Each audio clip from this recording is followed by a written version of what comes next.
Welcome to Pub and Porch, Applied Stoicism in Modern Life, hosted by Adam Piercy and Mick Mulroy.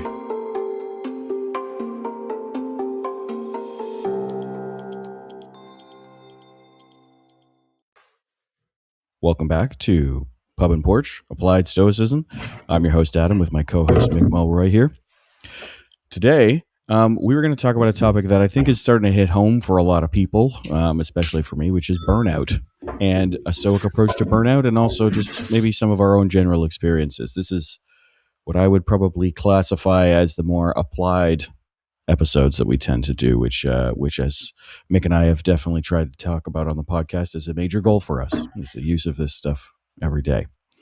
So Mick, I was wondering if you, because we didn't actually talk about this episode very much before we started recording today, I was curious if you had any thoughts you wanted to start with. Yes. This is, like you said, Adam, it applies to just about everybody around the world. Yeah. Right. So I'd start with a few framing facts, I guess. So I come from a country of which, on a positive side, strong work ethic is what it's known for. On a negative side, working nonstop is what it's known for. And when you travel around the world, people make reference to that. Yeah. Like they are shocked about how little time we have off. They're shocked about how long our days is. They're shocked about how we're cool with that, Yeah. And part of that is because that's the culture you come from, right? So you're cool with it because you're like, well, everybody else is. I come from a culture inside the culture, the military and the agency, very similar, where it's like a badge of honor to be the guy that works 16 hours a day, right? That does more than other people because they're staying up at night and getting up in the morning, bright and early. It's truly a balance. It's not reached, and every commander in the military sense, or chief in my sense, gets up there and says, I got to make it more balance life and work with his people, but then shows them what he really means, which is working nonstop. Mm-hmm. Right. So there's also I can say the right things, but I don't present the right things. So you get the real message, which is I still expect you to be working nonstop. So this is something I think is always going to be a balance. And I'd start with this. The first thing that anybody should do is to assess their situation. Yeah. And anything, right? But what I mean by assessment is you got to find out what you love to do. I mean, there's the old adage that, find out what you love to do and then you won't work a day in your life thing. I totally agree with that. You got to have a purpose. If you have a purpose, then you're willing to do just about anything to get to it. That's the definition of a purpose to me. It can be as dramatic as surviving a concentration camp, as we all know. Viktor Frankl, and that was his quote, or at least a paraphrase of his quote. And you also got to find your people. That's the other thing I'd say. There'll be a lot of P's. I'm going to go with a P theme today. But your people, man, and people means like your core friends, your posse. It means your partner in life. And then that will eventually account for who your people are. Right. So that's what I would always say an assessment is geared toward. Your purpose and your people. And once you find that, then it's going to be in a balance to keep those prioritized and internal to each other managed. And sometimes it really just comes down to managing. And it might sound pretty simplistic, but if you're like, okay, last month I had to take this work opportunity, so I was away from my family. This month I'm going to skip something that I like to do with my friends to be with my family. And then eventually you're going to have to go, hey man, I got to be a good friend, because that drops off, and it's not, and it shouldn't. um, I got to do more with my friends. Mm-hmm. And it's not an either or. You have to produce, you have to be the provider, but you got to be a parent and you got to be a friend. Yeah. So I'll start with that because it is going to be something. And quote by Marcus Aurelius that always comes to mind is, if you really do find what you love to do, you'll work yourself down, I think was his exact phrase, doing it. And that's a good thing, but it comes down to you to use that balance, which is another word for temperance, right? Moderation, to Yeah. keep both concepts alive. But Yeah. what I Totally. mean, I know this was your idea for this, so there had to be something in your life going on right now that. I mean, yeah. I mean, for me, like I started a new job, and there's stress that comes with that. I mean, it's a fairly high ranking. I mean, like I don't work in the military or anything, but it's a fairly high ranking leadership position, and there's stress that comes with that, and there's time that comes with that, and also, you know, um, I think that's something that's really important to take into account. There's a responsibility that you have when you act like I'm a director, and there's a responsibility you have in a role like that, right, to provide, two things, right, your own outputs, but also leadership as an output for others, and and there's like many other things too. But if I were to break it down simply, I think that's how I'd put it. And so, it's not been rough or tougher. That's not what I'm trying to say, but it's definitely been very busy. And I was experiencing some, it feels like fatigue, but really it's burnout symptoms, right? Right. And it was something where I thought, I think this is something that a lot of people will feel today, right? We are. Well, what would you say are, just sorry to interrupt, but what Go would you ahead. say are burnout symptoms? Just so we can kind of Yeah, I mean, so there's level the it. there's yeah, that's a great question though, because I think it manifests in everybody a little bit differently, but I think there are always some common factors, right? I mean, like, you know, for me, burnout in one way feels like fatigue, but it's like fatigue even after, like, I went to bed early and got up late and I am still wiped, right? That's a symptom of potential burnout, at least as far as I'm concerned, because that's where, like, your body just, it's after a full night's sleep, you're still not able to feel yourself again. I think that's a starting symptom. I think as well, Yeah, there are some sort that's of a good point. yeah, well, I think as well there's some intersocial interactions as well. For me, for certain, when I get really burned out, I start to go quite introverted. I start to pull away, and that doesn't mean that I push people away. It just means that I'm like, you know what, I'm not going to go to that thing. I'm not going to see that person, right? And I think that's one thing that comes up a lot for me personally. I'm what you would call an ambivert. I'm an introvert extrovert. I'm really 50-50. When I did the Myers-Briggs test, I ended up scoring like 51% extroverted or something like that. Like, it was really, I didn't know this was a thing, but it's something people talk about today. Also, I don't really like things like that because it makes people think they're one thing, but I tend to be sort of both. And so I'll get really insular where I'm sort of at home. And the other thing is there's a sign that I've noticed. It's not exactly burnout. It's sort of like when you're feeling out of control with your own life. It's where one thing that people say is that you will sometimes not follow your normal routine. Like, you'll stay up later watching mindless things or looking at your phone.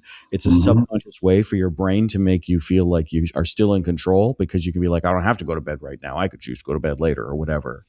And when I start to notice those ticks, right, it's like I go, oh, Hmm.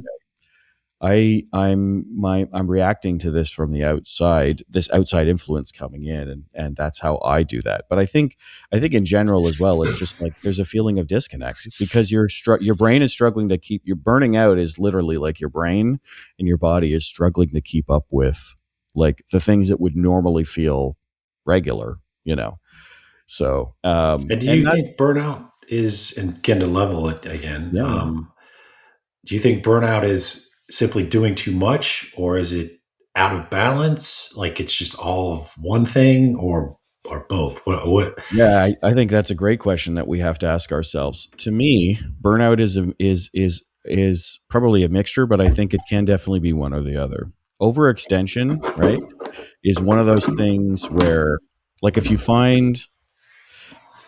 like, I had a friend one time who, got like sort of picked a fight with some other friends when we were moving a friend from one place to another, like they were moving houses, and they sort of picked a fight and got really ornery. And I'd never seen this person be like this before. And then it turned out that this was like their fourth straight weekend of moving a friend, and it was like you should have been able to say no, right? Yeah. So it's an overextension of yourself, right? And It's a Donald good Robertson, example. yeah, I mean, and Donald Robertson kind of talks about this actually, in that he was talking about a lot of people feel stress and anxiety when they either feel totally not in control or they feel like they're not living up to something.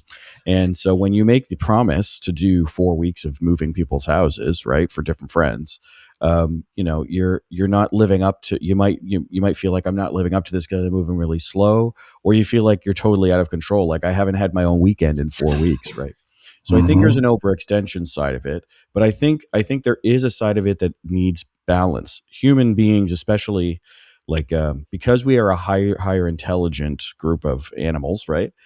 It's very clear that we need more play and stimulation. Otherwise, we will sort of fall stagnant. We kind of know, we see that, right? I mean, there's a reason why some people live to 100 and some people live to 75, right? And I'm not picking on 75-year-olds, but it's that thing of like, you know, um, you know, my mother's mother-in-law, she played tennis until she was like 89, like every day.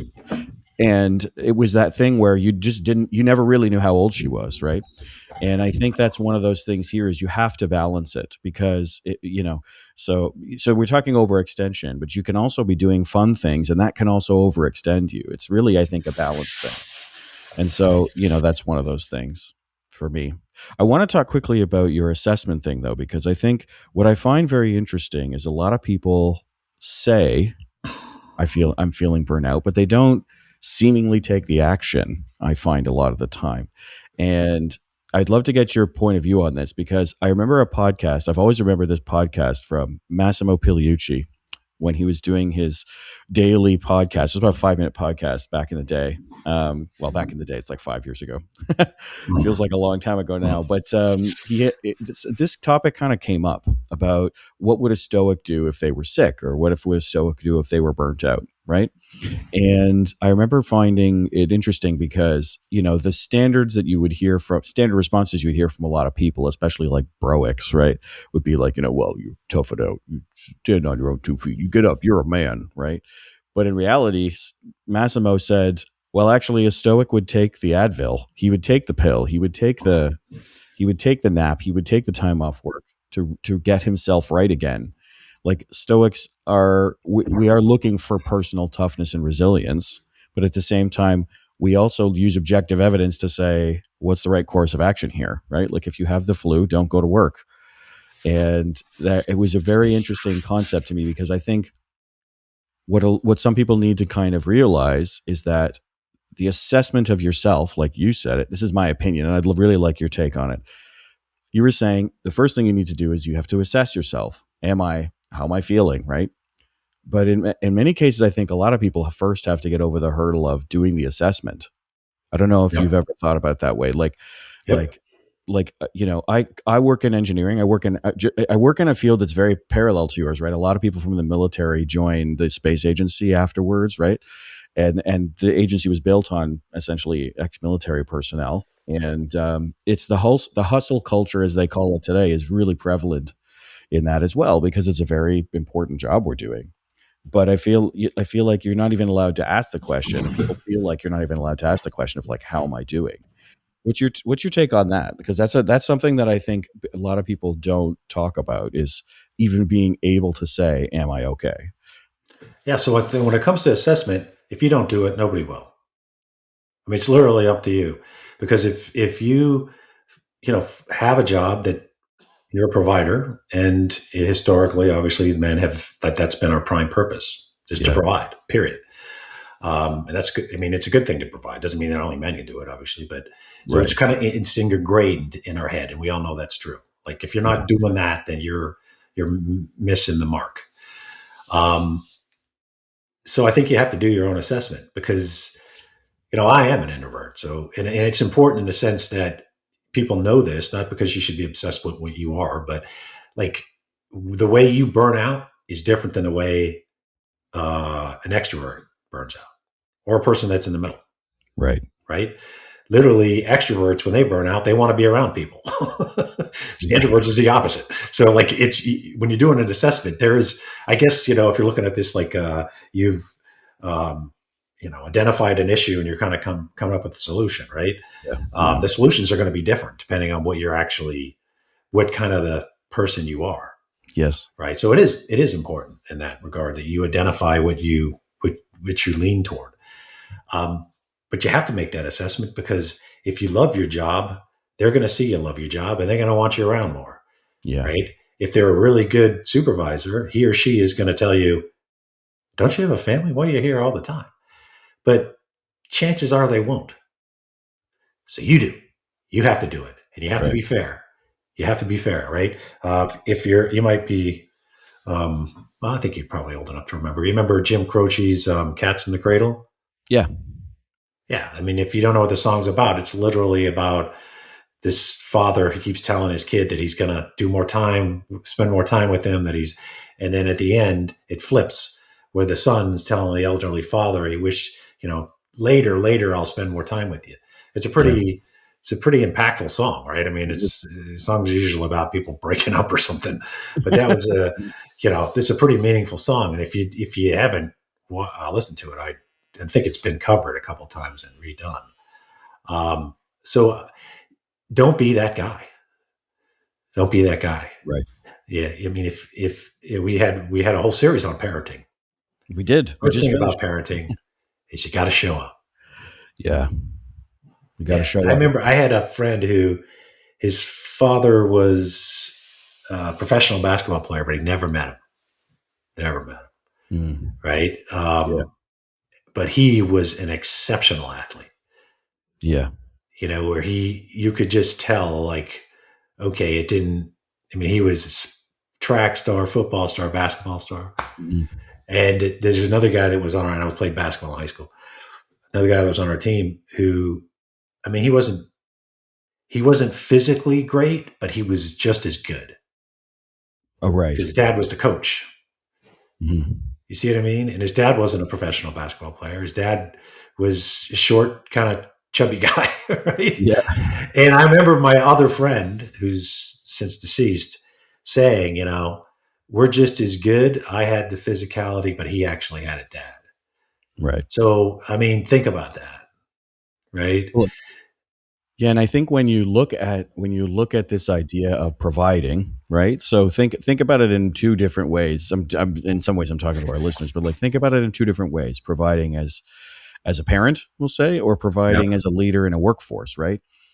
The part of the assessment, I think, has to be like not just it is not just what am I providing, it's how am I providing it, and am I providing it well? Like the interesting thing about providing, right? And it was interesting because you and I were talking about this a little bit. The interesting thing about providing is a lot of people tie that straight to financial provision, and I'm not saying that's not important. I mean, in our day to day, we need money, but I think there's a question you always also have to ask, which is, am I providing the other things that I should be providing as a parent, which is, like you said, presence, guidance, example, stuff like that, right? Mm-hmm. And I think, if you are being honest with yourself and taking this assessment and saying, am I doing this well? How am I doing? How am I feeling? Right? You have to also ask yourself, like, am I doing all the things that I'm supposed to be doing? And I think that that's part of this, right? Is first you have to get over the hurdle of you have to allow yourself to do the assessment. Because I know people that do the hustle mentality, and they're like, it doesn't matter. I don't need to ask that question because nobody's going to do it for me, and I have to do this on my own, and I'm blah blah blah blah blah. It's like, yeah, but if your hustle culture generates crappy output, then it doesn't matter how hard you work, right? But at the same time, it's asking that question of like, is the output that I'm doing the right output? Is it good output? Like, what's the quality of that output? I think that's an easy way to use it as a measure for how you're feeling anyways, right? So like, I definitely know that there are times where, you're doing the weekly meeting and you're just talking to your staff and you're just like, man, I'm flat today. I'm not feeling this right now. But I don't have kids, so parenting is not usually an example that comes up easily with me because I don't have kids of my own. But I think that's part of this whole thing. Allowing yourself even to feel like you're allowed to ask, "Am I feeling okay?" It feels like a hurdle we're struggling with, at least in North America right now. And then the other thing I'd add to, if we're after, so you assess, you balance, that's what we're talking about now, is find what you really like to do. Yeah. What is it that you like to do? Yeah. I don't, for example, one of my hobbies, Stoicism is probably the major hobby, right? Yeah. And I like to hike and trail run. Mm-hmm. I usually like to box, Right. but I don't do that anymore. Although I'd love to go back to coaching boxing because I did that too. But you got to find what you like, not what you think other people like. I don't know how many times I've talked to business persons who play golf all the time and don't like it. I know a lot of people like it. I'm not dissing golf. I'm not dissing golf at all. I don't play, but obviously I don't have a problem with it. But it's a joke. You start laughing because he's like, "Don't you play like every weekend?" Yeah. And they're like, "Yeah, because that's what you do, man. That's what dudes do." And it's like, I don't even like it. And so it's, and again, I'm not picking on golf. Not that I care if golfers get mad at me, but the point golf being, is mad at Mick. yeah. If they are, then we know people are listening to our podcast, which is great. But you get my point. It's just an easy one because it's so associated with work. Yeah. And And I was told, when before I went back the warrior way, I was like, if I was going to be a lawyer, they were like, "Hey, man, you got to join a country club and you got to learn how to play golf." And I was like, oh, I've always just viewed it as like the uber rich sport. So my dad was very much like a blue collar, comes from that background, Irish American kind of. So the rich sports weren't his. He liked the pugilistic baseball and stuff like that. Yeah. But anyway, I'm digressing. You get my point. No, but that's I do get your point, right? And I should say I played 4 years of varsity golf in high school because it kept me from having to go to gym class. I was a sub 30 handicap, and I still hate golf to this day. It's a personal thing. It's a personal thing. I'm not saying it's terrible. I don't like golf. I actually have to play soon because I have some friends who like it's. I think the only way I'm ever going to see them this year is if I play golf with them because they play a lot of golf, and that's okay. But ultimately, I think, talking about this from the perspective of hobbies and balance, I think maybe that's an important way for this to go, right? Like, it's really important to make sure that we decide on after you do the assessment that you decide on what's good for you. I think that's really an important thing here. My hobbies, right? I cross country ski both in the summer and the winter. So I'm a roller skier and a winter cross country skier. And I I like to hike, and canoeing was sort of a newer thing that's come back into my life and things like that. But yeah, canoeing would be good. Yeah, for sure. Being on the water, I mean, I definitely the last couple of years I've been doing that more, and that's been really exciting. But I think the thing people have to remember is that these are things that rejuvenate you, right? I like the analogy. It's a personal thing. That's what I'm saying. A personal thing. Yeah, I like the analogy of a bank account or a battery, right? It's like there are things that deplete it, and there are things that fill it up, right? And you need to find the right balance so that you're maybe I actually think the right balance is not where you break even. I think the right balance is where your battery or bank account's being filled. Do you know what I mean? Like I think it's totally. Maybe slowly, but being filled. And we have to ask that question. It's really funny to me, right? Because a lot of people still do the whole like, well, do you live to work or work to live? And I'm like, I'm neither, actually. This is my personal philosophy around it. Of course, because I'm odd, I'm always the different one. The way I answer that question is I live to do good work, and then at the end of it I want to go home and do something else, right? I know, because I know that for me that's how it works. Is I want to know I do really good work and I try really hard, but I've also been able to do this assessment that you were talking about and know that I don't do well with an 80-hour week repeatedly. I just don't. And it is detrimental to my work and my team and my company and my agency and my program, whatever.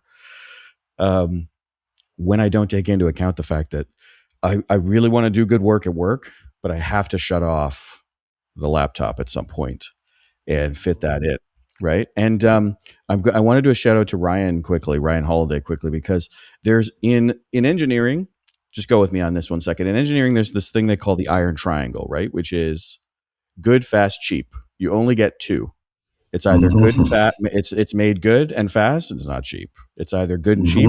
But, oh yeah, it's a good one. Then it's right. And so, good and cheap doesn't really exist, to be frank. But there's another iron triangle. I can't remember what he calls it, but Ryan has a triangle which is family, work, scene. Scene, like SCENE. So it's like family, work, and then scene is like knowing the latest hip movie and pop star and whatever, right? And Ryan had talked about it. It sounded like you only kind of get two, right?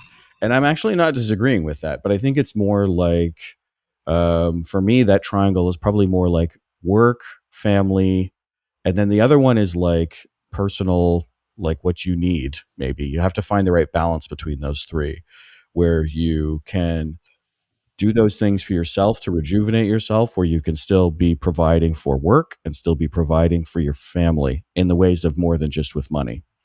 So that's my opinion. But what's your take on that? Because it's I don't think I've ever spoken about this triangle to you before.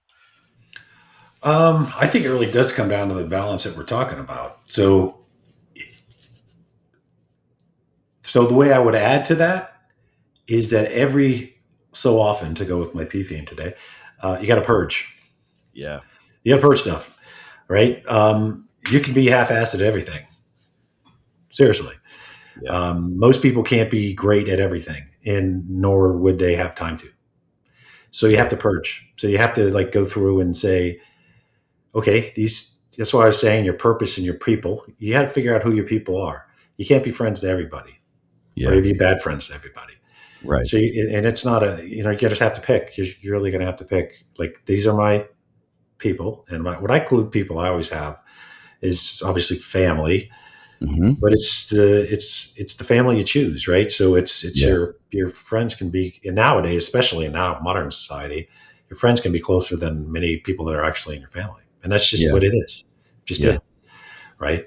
You don't have to make it. You don't have to apologize for it, and then obviously the people you're actually responsible for, which is your kids, but they're part of your tribe, so to speak. I think you got to pick your tribe, to be frank, and then really focus on them. And then it's not that you're rude to other people. You shouldn't be that, period. I mean, you're stoic. If you're listening to this, you're stoic, and we don't do that, or we're not supposed to.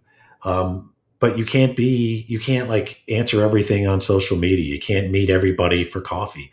You can't do that and be fair to the people that you've chosen to be your posse. You see what I mean?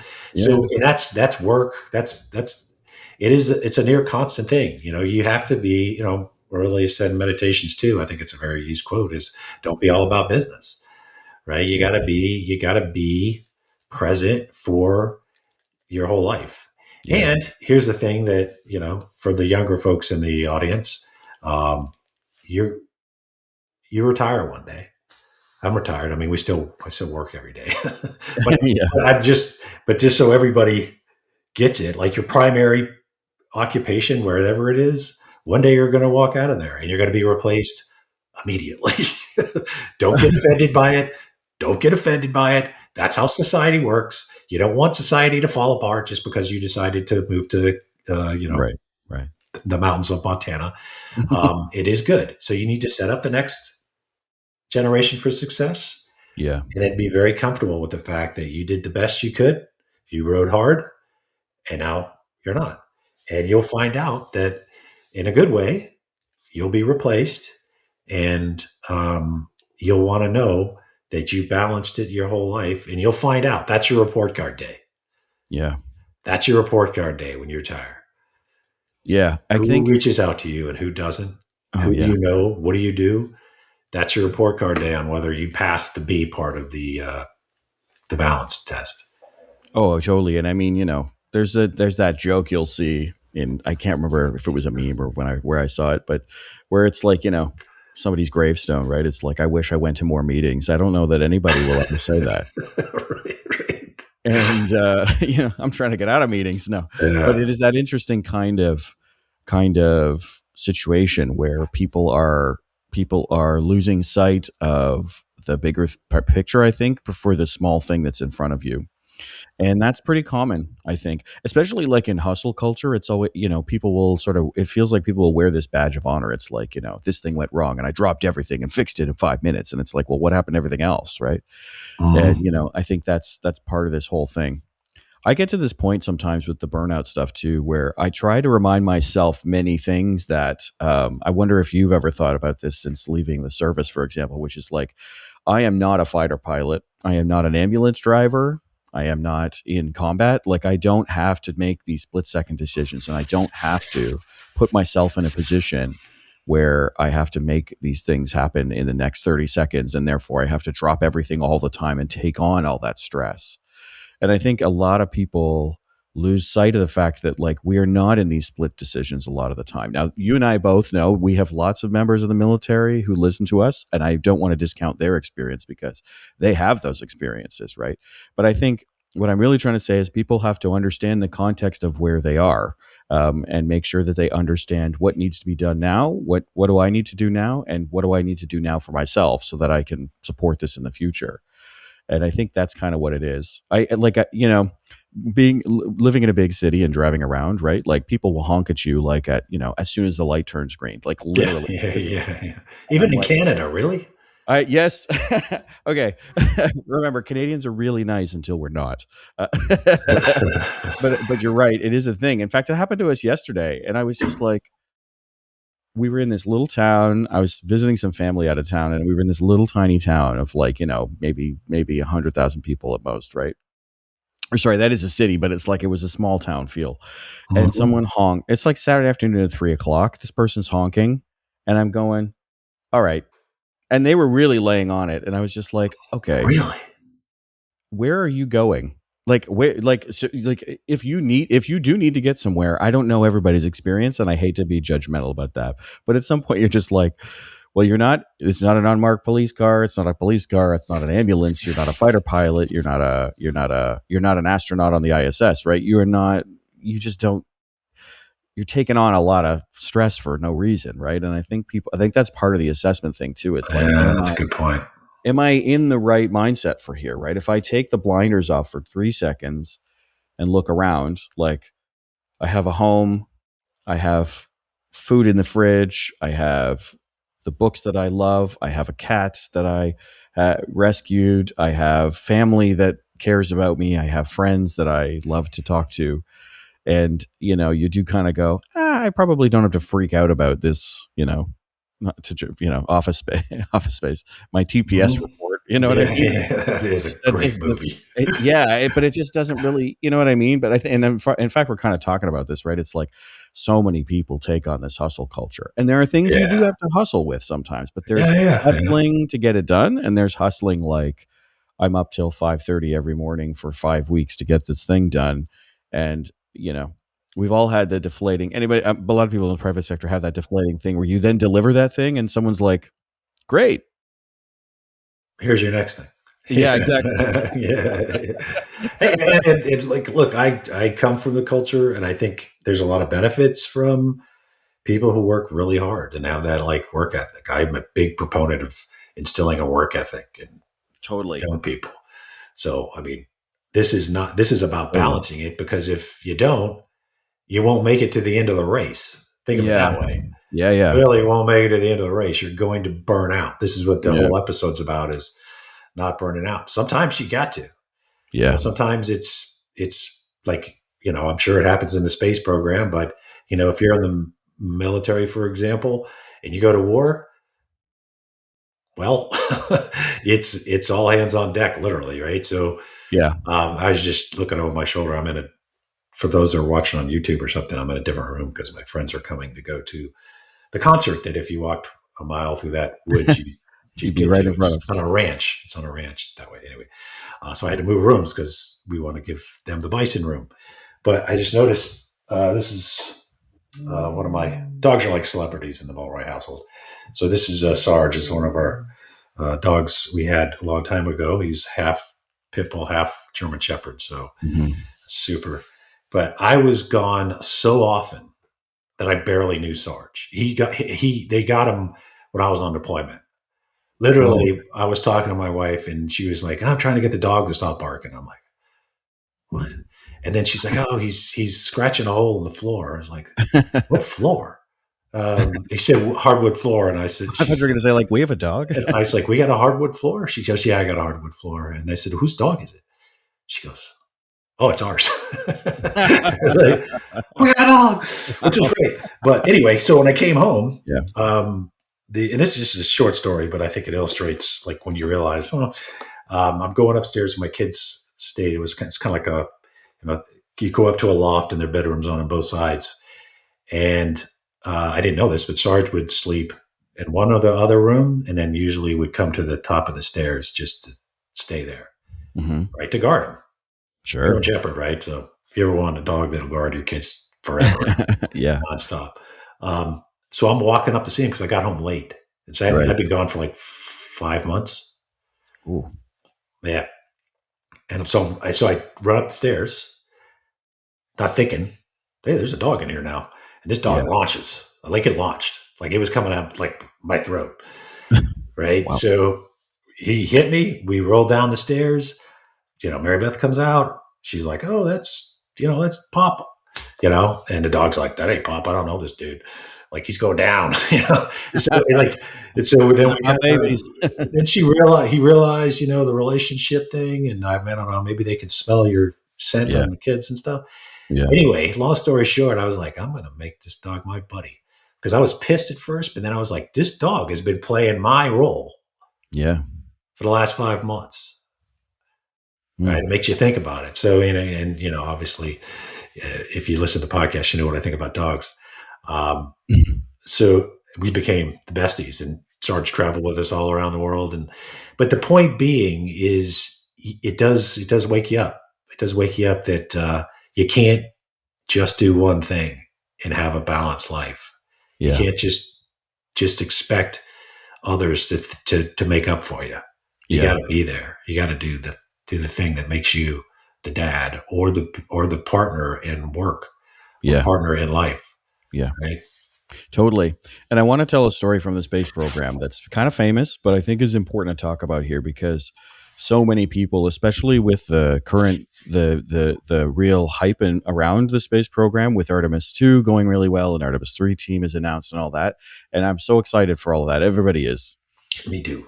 But there's a famous story about a place called Skylab, which you probably know what that is. It's a American space station that was launched just after the Apollo program, and it was an extension of the Apollo program's hardware. So it used Saturn rocket technology. And there's a very famous incident where people call it a mutiny, and I don't use that terminology because it's not what it was. But essentially, the crew of 3 on Skylab were getting so overworked, and were having so many tasks assigned to them from the flight plan, in addition to the existing flight plan, which is a pretty packed schedule, anyways. That they essentially at some point said, "We're not doing the flight plan this morning." And one of the astronauts, for example, said he said, "For the next hour, I'm going to look out of the window on the side of this space station, and I'm going to look out at the Earth," he said, "because I barely looked out this window. We are so busy," because they were doing spacewalks and science experiments and maintenance and reporting and and yada yada. And you're going, okay, so that sounds like a lot, right? And very famously, right, these people did this. Now, yes, I don't remember. I don't think any of those astronauts ever flew again, but they may have. I don't know the story about that off the top of my head right now. But what I want to say is very important, and why I believe the space program does this actually very well, is that in the flight plans you get today, the lesson learned from that was that you cannot overload your crew, right? Yep. And they are in a safety critical situation all the time, right? Like you get a leak on the station, you have to get in the Apollo module and come back, right? There are split second decisions that will occur, and you cannot push your people to the point of breaking like that. And so what NASA will do, and I try to do this myself, I'll explain how I do it in a second, but what NASA will do is build in the break periods. Like, yes, they have workouts because they have to do that to maintain muscle mass and bone density. Totally. Yes. Yeah. But it's also part of they're not working. They're doing something else. They're not dealing with 5,000 technical problems and flip this switch and do this thing and everything. And NASA has that built into the process, right? In fact, if you ever watch a spacewalk, Yeah. right, and they're all on YouTube, and there was a very famous one that just happened recently where they replaced the entire wrist cluster on Canadarm2.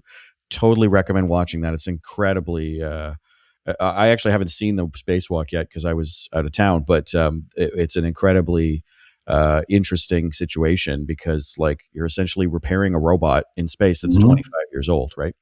Anyways, but if you watch spacewalks, like they literally wait and they build in time. Like, we're not going to rush you. We're not going to push you. Like, where are you? Tell us where you are on the checklist, right? And there are breaks built in when they're doing that, right? And So is it like a coach relationship, a coach player relationship? Is that how like command at NASA is with the astronauts? Yeah, that's a great question. So the back in the That's what I day, would right? assume. But Yeah, it is kind of like that. So ground control, mission control in Houston, for example, right? Or if that might tie in somebody else if they're using somebody else's tech or whatever. But what they do is they're talking instructions to the astronauts. So the astronauts know the mission plan, right? And they have a flip book on their arm, right? And they're looking at stuff there too. But ultimately, they're getting instructions as they're going. And so it's a very symbiotic relationship between the ground controller and the astronaut, and they're taking instructions. And the astronaut, one of the interesting things that their astronauts are trained on is you have to tell us everything. It's like putting my foot in the restraint. Restraint sticking a bit because they want to know exactly what's happening. right, yeah, Know if you that's have interesting. right. Yep. Yeah, it's super interesting. And what they do a lot of the time in the space program, like because a lot of people know about the Neutral Buoyancy Lab, which is this huge pool in Johnson Space Center in Houston. And it's like so big that they can put a mock-up of like the International Space Station, a 1-to-1 scale mock-up of it inside the pool, and then you do spacewalks in it for neutral buoyancy, so it feels like you're weightless. Well, sort of. And when they're doing that, they're talking to a ground controller who's up outside the pool, and they're going, "Okay, tell me what you're seeing, right? And what are you doing?" And it's like, "Oh, I got to do this, and I'm moving my hand here, and this bolt's sticking a bit. I got to add a little more torque. Okay, well, don't exceed the 15, Newton meters or whatever it is, right?" And so it's this very symbiotic relationship, but it is built into that kind of thing where they do have to build in breakpoints because also like 8 straight hours. Spacewalks are very tough. They're very physical because every time you move, your body is moving around because of Newtonian physics. And so what they end up doing is what they call HITL testing, human in the loop testing, where you have to factor in that a human is doing this, and they will need a break, and they can't torque 25 bolts in a row. Their arm's going to fall off, right? Right.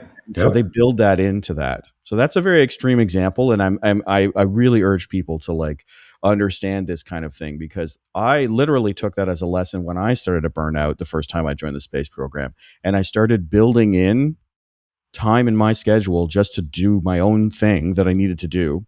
And it sounds crazy simple, but like literally, if you look at my calendar, my whole day will be blocked, for example. But I might only have 4 meetings, but I have blocks on there that just say busy, or it might have an output like write this report, review this output from this. And it gives me the ability to be a better leader because I have time to do my own work, which is kind of a weird thing to say, but it's true. But also B, it gives me time where I'm extracted from the situations where people are pulling on me all the time. Like, how do I do this? What's my next task? Da, da, da, da. And there's a secondary thing to that too, where by me separating myself, it makes people feel empowered to sort it out themselves too. But the lesson I want people to take away from it, right, is that it is not a bad thing to schedule in your recovery periods. It's not a bad thing to schedule in your time if it makes you better, if it makes you improve, right? Burnout is something that is not just because you've been, and there's very severe burnout that you and I both know of, right? Where it's like you probably had night marches with a 60-pound pack for days and, there's physical, but the mental one is the toughest. Yeah. The mental one is the toughest, right? It's like that thing where you're fighting an enemy that never tires, never sleeps, never eats or drinks, never goes to the bathroom. And the problem is it never goes away, and it's there even when you're sleeping. So that I think the thing I really wanted to talk about this part of it is that I really want people to take away. It's okay to tell somebody to set a boundary and tell somebody like, I'm taking 20 minutes for lunch. I hope it's more than 20 minutes, but sometimes that's what I have to do. But I'm saying I'm going to step away. I'll be back at this time. Yep. And that's okay. And I think It people is. have to be okay with That's the that. last thing. You got to control it. So after you Yeah. assess, you balance, and you control it. And it's Yeah. different. You're doing, when you do the balance, you're doing your own planning. But controlling means you can't slip back into what you were trying to avoid, which is what Exactly. you're talking about. Block your schedule off, take that vacation, practice what you preach.